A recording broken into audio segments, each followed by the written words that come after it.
Hi అండి, అందరికీ నమస్కారం అండి. ఫ్రెండ్స్, మనకి ఇప్పుడిప్పుడే మరొక ముఖ్యమైన అప్డేట్ అయితే రావడం జరిగిందండి. అది కూడా సీనియర్ సిటిజన్స్‌కి అలాగనే 58 ఏళ్ళు దాటిన మహిళలందరికీ కూడా కేంద్రం శుభవార్త అంటూ లేటెస్ట్ అప్డేట్ అయితే వచ్చిందండి. అయితే ఇందుకు సంబంధించిన పూర్తి వివరాలు అయితే మన వీడియోలో తెలుసుకుందామండి. వీడియో అక్కడ స్కిప్ చేయకుండా చూడండి ఫ్రెండ్స్. అప్పుడే మనకి పూర్తి సమాచారం అయితే అందుతుంది. ఇక ముఖ్యంగా లైక్ చేయండి ఫ్రెండ్స్. లైక్ చేయడం వల్ల మనకు తెలిసిన ఇన్ఫర్మేషన్ మరి కొంతమందికి అయితే రీచ్ అయ్యే అవకాశం ఉంటుంది. ఇక వివరాలకు తెలిపోదాం. ఇక్కడైతే చూడండి ఫ్రెండ్స్. సీనియర్ సిటిజన్లకు గుడ్ న్యూస్. భారతీయ రైల్వే మరోసారి సీనియర్ సిటిజన్లకు రైలు ప్రయాణాల్లో భారీ రాయితీ ఇచ్చేందుకు యోచిస్తుంది. అయితే పూర్తి వివరాలు అయితే ఇలా ఉన్నాయి. 2024 బడ్జెట్ ఫిబ్రవరి 1న ఉంది. ఈసారి బడ్జెట్పై కొన్ని ఆశలు ఉన్నాయి. ముఖ్యంగా రైల్వే శాఖ గతంలో సీనియర్ సిటిజన్లకు ఇచ్చిన టికెట్ రాయితీ మరోసారి అందించే అవకాశాలున్నాయి. రానున్న సాధారణ బడ్జెట్లో ఈ మేరకు ప్రస్తావన ఉండవచ్చని తెలుస్తుంది. అయితే ఈసారి వచ్చేది ఎన్నికల బడ్జెట్. 2024లో ఎన్నికలకు కొద్దిగా ముందు వచ్చే బడ్జెట్ కావడంతో ఖచ్చితంగా ప్రజాకర్షణగా ఉండనుంది. కోవిడ్ మహమ్మారి కంటే ముందు సీనియర్ సిటిజన్లకు టిక్కెట్పై 33% రాయితీ ఉండేది.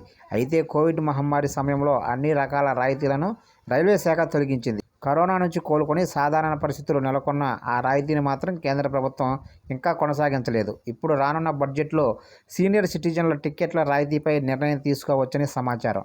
2019 వరకు ఐఆర్టీసీ 60 ఏళ్లు దాటిన ప్రయాణికులకు, 58 ఏళ్లు దాటిన మహిళలకు టిక్కెట్ రాయితీ కల్పించింది. అయితే ఈ రాయితీ అనేది దూరంతో శతాబ్ది, జనశతాబ్ది, రాజధాని, మెయిలు, ఎక్స్ప్రెస్ రైలుకు వర్తించేది. అయితే పురుషులు 60 ఏళ్లు దాటితే 40% డిస్కౌంటు, మహిళలకు 58 ఏళ్లు దాటితే 50% డిస్కౌంటు లభించేది. కరోనా మహమ్మారి సమయంలో ఈ డిస్కౌంట్ తొలగించినప్పటి నుంచి తిరిగి రాయితీ ఇవ్వాలనే వినతులు పెరుగుతూ వస్తున్నాయి. ఇప్పుడు 2024 బడ్జెట్ సమీపిస్తుండటంతో గతంలో ఇచ్చిన టికెట్ రాయితీని మరోసారి ఇవ్వాలని సీనియర్ సిటిజన్లు కోరుతున్నారు. కేంద్ర ఆర్థిక శాఖ మంత్రి నిర్మలా సీతారామన్ సాధారణ బడ్జెట్ను 2024 ఫిబ్రవరి 1న ప్రవేశపెట్టనున్నారు. రానున్న లోక్సభ ఎన్నికల్ని దృష్టిలో ఉంచుకొని బడ్జెట్లో కొన్ని వర్గాలపై రాయితీల వర్షం కురవచ్చని తెలుస్తుంది.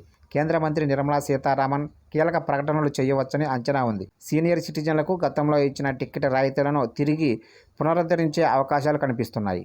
చూశారు కానీ మొత్తం మీదుగా 2024 ఫిబ్రవరి 1వ తారీఖున జరగబోయే బడ్జెట్ సమావేశంలోనైతే సీనియర్ సిటిజన్స్కి అలాగనే 58 ఏళ్లు దాటిన మహిళలందరికీ కూడా టికెట్ ధరలో రాయితీ కల్పించేందుకు కేంద్ర ప్రభుత్వం అయితే ఇప్పటి నుంచే యోచనలు అయితే చేస్తున్నట్టు సమాచారం. అయితే రానున్న లోక్సభ ఎన్నికలను దృష్టిలో ఉంచుకొని బడ్జెట్లో కొన్ని వర్గాలపై రాయితీల వర్షం కురవచ్చని తెలుస్తుంది. చూశారు కానీ ఈ అప్డేట్ కనుక నచ్చినట్లయితే లైక్ చేయండి. ఇలాంటి మరిన్ని అప్డేట్స్ కోసం ఇప్పుడే మన ఛానల్ని సబ్స్క్రైబ్ అయితే చేసి ఫాలో చేయండి ఫ్రెండ్స్.